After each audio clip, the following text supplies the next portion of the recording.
కళ్యాణ లక్ష్మి షాదీ ముబారక్ పథకం పేదవారికి ఒక వరం లాంటిదని దేవాదాయ శాఖ మంత్రి కొండా సురేఖ అన్నారు. మెదక్ జిల్లా చేగుంట మండలం వడ్యారంలో చేగుంట నార్సింగ్ మండలాలకు చెందిన 91 మంది లబ్ధిదారులకు కళ్యాణ లక్ష్మి షాదీ ముబారక్ చెక్లను పంపిణీ చేశారు.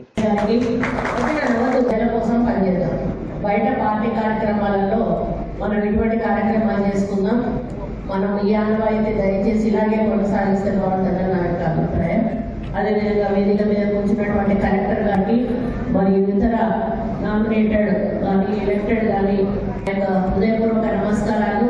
వచ్చినటువంటి లబ్ధిదారులకి, అలాగే వచ్చినటువంటి మీడియా మిత్రులకి, పోలీస్ సిబ్బందికి, ప్రతి ఒక్కరికి కూడా ఒక మంచి కార్యక్రమం.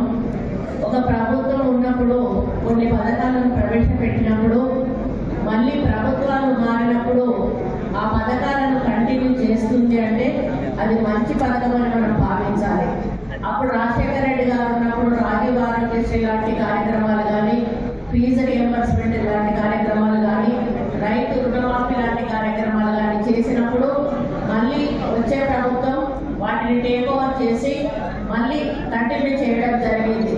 ఎందుకంటే అది ప్రజలకు తప్పనిసరిగా అవసరం, దానివల్ల పేద ప్రజలకు మేలు జరుగుతుంది అనేటువంటి ఒక నమ్మకం ప్రజల్లో కలిగినప్పుడు ఆ యొక్క పథకాన్ని మనం మంత్రివర్యులు కొండా సురేఖ అక్క గారికి, మరి అదేవిధంగా గౌరవ కలెక్టర్ గారికి, మరి గౌరవ ఆర్డీఓ గారికి, మరి ప్రభుత్వ అధికారులకు, మీడియా మిత్రులకు, లబ్ధిదారులకు, మరి అన్ని గ్రామాల నుంచి ఇచ్చేసిన తాజా మాజీ సర్పంచ్లకు, ఎంపీటీసీలకు, మరియు కళ్యాణ లక్ష్మి అంటే ఇది గొప్ప వరం.